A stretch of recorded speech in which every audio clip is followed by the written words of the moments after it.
Listen up. Haven't been in the best mood lately. Been in, been out.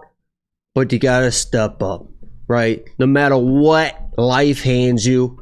No rain, no flowers. This is gonna be the quickest quick pick video in the history of all quick pick videos. WeWantPicks.com, $10 a month. Check it out. Let's get right into the fucking action. No graphics, no nothing. Here it goes, real quick. Hamdy versus Jamal Pogues. I'm going with Jamal Pogues. I actually think Jamal Pogues actually could be a viable heavyweight. I think he's actually a pretty clean boxer. You're watching Hamdy. I know he's an Egyptian wrestler. He went to the Olympics, got 6th place, whatever it was, coming off a steroid suspension when he was already getting gassed and tired. I think Jamal Pogues can survive being taken down maybe once or twice in the first round. This guy's got a nice jab, nice hands. I'm going with Jamal Pogues. Next one, Bogdan versus Lucas Alexander.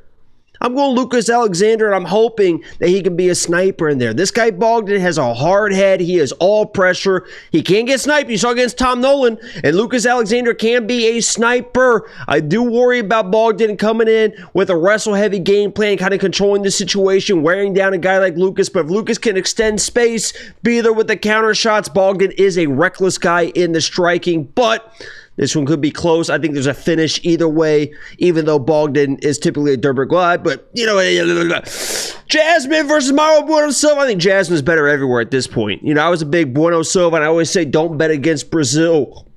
You know, the Muay Thai striking. Bueno Silva doesn't really put the other combinations. She just kind of plots forward, throws out the teep kick, the Muay Thai stuff. If you didn't know, Jasmine has done her entire camp in Thailand, so her striking should be even better. And she should be able to get the takedowns pretty much whenever she wants as well. So I understand the price point. I'm on Jasmine.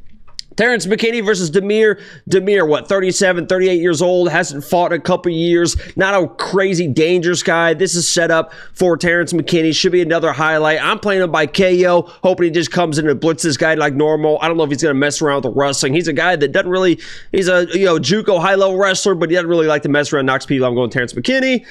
Shamil versus Thomas Peterson. Same thing here. Shamil should win, right? He's a big guy, shouldn't be able to get taken down. Thomas Peterson kind of gets lit up on the feet, right? And he wants to get to kind of like these lazy takedowns and control, and he shouldn't be able to do that to a guy like Shamil. We've seen Shamil with gas tank issues, but he's kind of cleaned that up a little bit. He's got power, maybe even some offensive wrestling on his own as well. He's just a big brute of a guy. I'm going with Shamil on this one. Naimov versus Khan Awfully. Unless Naimov is getting out-wrestled for 15 minutes, he should win this fight. I understand the price point. He's got power. I'm a Naimov guy. Tajikistan. You just saw what his boy Muin Gafarov just did, 2 weeks ago. Kind of fucked up everything for a lot of people. I'm going Naimov here. I don't think they train together. I think actually Naimov is at Team Elevation. He does stuff with Gagey and stuff like that. He's a good fighter. He can get hit, but Khan is not like the most dangerous guy. He wants to get to the wrestling, the grappling. Naimov should be pretty solid there. So unless, if Naimov is on his back in the first minute and he can't get up within the next 2 minutes, might be time to panic, but he's got good cardio and stuff as well. He got caught a little bit by Lima, but even against a dangerous guy like Lima, he was doing better than I think some people thought he was going to do. So I'm going to Naimov there. Ziam versus Mike Davis. I fucking love Mike Davis. You guys know I'm a very anti-Ziam. I had Matt Favola as my lock of the week, but Mike Davis is that fucking dude. And if he is dedicated to the game, which it seems like he is at this point, I know people in camp, I associate with Charles Johnson at Fusion XL. I think it's Fusion XL in Orlando. That's where Mike Davis is. That's where Terrence McKinney is doing some stuff, and Lucas Alexander as well. So a lot of them from that camp in this one. Mike Davis is so talented. Really good striker, but I think the wrestling and grappling, what I thought Favola was going to do, I think Mike Davis is going to do, right? Set up the shots with the hands. Favola got a little bit too aggressive earlier with the wrestling. Still almost got him in that guillotine. And on the ground, Mike Davis is a savant. He does some wild shit. He is kind of like fucking water down there. And if you're getting controlled by, 7, 8, 10 minutes by Claudio Puelles with his takedowns and stuff, Mike Davis should roll. I think he's a high level guy, and I'm sticking to my guns on that one. Saeed Nurmagomedov versus Vinicius Oliveira. Vinicius is my absolute boy. I picked against him my lock of the week, and he won. I picked for him as my lock of the week, and he won. He is not my lock of the week this week, but I think he finds a way to get it done. He is just a huge guy at 135, and nothing really rattles him. Nothing really rattles him. Apart from him trying to get cute with offensive wrestling and getting caught in a choke, right? Because that's what Saeed likes to do. In the striking, he is just so... He's almost like the 135 Alex Bejeda, the way that he fights. Just tall, intimidating, plodding forward, heavy shots. Could be a decision, and obviously over in Abu Dhabi or Saudi Arabia, whatever the fuck they are, we could get a weird decision, something like that, because Vinicius isn't like crazy volume. He just kind of stalks, throw one big shot. But I think there could be a moment where he hurts Saeed as well. So I'm going Vinicius here. Don't love it, but I really hope he gets it done.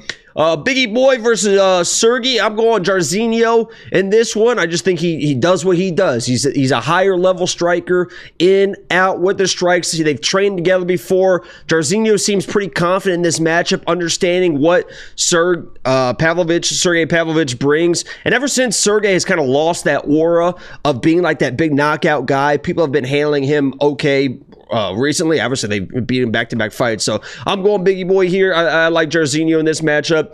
Shar versus MVP. If you guys did not see the video, MVP is my lock of the week. I will pick against Shara until he fucking loses. I just don't think the guy's that good. I had Armen Petrosian as my lock of the week. He hurt Shara a couple times. He was out striking Shara. If you look at the numbers, Shara just cannot fight moving backwards. His defensive striking is absolutely terrible. I know he's the flashy guy, and maybe this goes to a decision, and he does enough to get that whatever. But Venom Page, the way that he blitzes in, I think he lands one of those big right hands blitzing in, and Shara is hurt, and he could finish this guy. So I'm going MVP here. I am going to fade Shara until I'm broke. I don't care at this point. And Izzy and Imavov, I'm going Izzy here. Imavov just, unless he steps up from that Brendan Allen performance, that performance is not going to get it done versus a guy like Izzy. It just isn't. You know, Brendan Allen was a guy that obviously isn't going to take him down, and maybe he was gassed from the early takedown from Brendan Allen. He didn't really expect it, this and that, but Izzy is Izzy.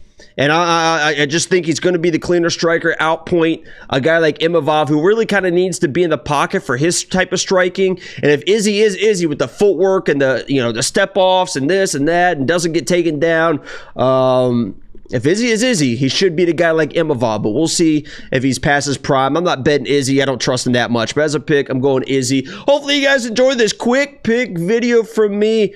We'll see if we can get back into the flow of things mentally for me.